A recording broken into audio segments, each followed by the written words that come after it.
सर्वांना नमस्कार। आज आपल्या सावित्रीबाई फुले महिला पतसंस्थेची 35वी व मोहोळ अर्बन बँकेची 39वी वार्षिक सर्वसाधारण सभेमध्ये मी आपल्या सर्वांचे स्वागत करते। आपली पतसंस्था ही तालुक्यातील एकमेव पतसंस्था आहे की ज्यामध्ये महिला चालवतात।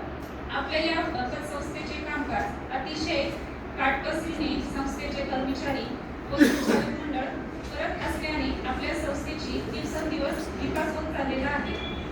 आपल्या संस्थेने बऱ्याच गरजू महिलांना त्यांच्या लघु उद्योगासाठी कर्ज देऊन त्यांना आर्थिक स्थैर्य मिळवून देण्याचे कार्य केलेले आहे।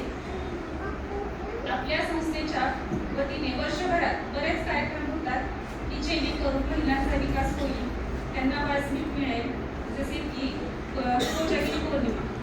कोजागिरी पौर्णिमेच्या कार्यक्रमात बऱ्याच महिला सहभागी होतात व त्यांच्या विविध कलाकुलांना वाव मिळतो। गेल्या वर्षी मिळून साळकणी या मासिकाच्या संपादिका गीताली मॅडम यांचे एकमेकांना समजून घेऊन माती कशी जपायची या विषयावर व्याख्यान ठेवले होते। तसेच संस्थेचे कामकाज व्यवस्थित कसे चालवायचे, व्यवसायाची वाढ कशी करायची व कर्मचारी व्यक्तिमत्व विकास होण्यासाठी पुण्याहून प्रत्येक महिन्याला कर्मचाऱ्यांना प्रशिक्षण देण्यासाठी ट्रेनरची नेमणूक केलेली आहे। यामुळे आपल्या संस्थेच्या व्यवसायात वाढ होत आहे।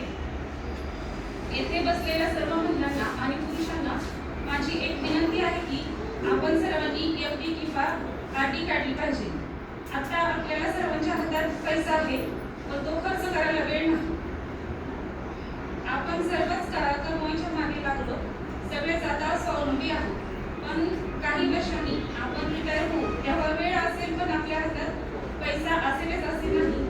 तेव्हा आपण आपल्या रिटायरमेंटच्या वेळी स्वावलंबी होण्यासाठी आतापासूनच आरडी किंवा एफडी केली पाहिजे असे मला वाटते। जेव्हा आपण रिटायर होऊ तेव्हा आपल्यालाही समाधान वाटेल की आपण आपला स्वतःचा खर्च करतो। म्हणून आपण सर्वांनी एफडी किंवा आरडीच्या माध्यमातून आपल्या भविष्यासाठी बचत करावी व आपले पाहुणे मित्र परिवार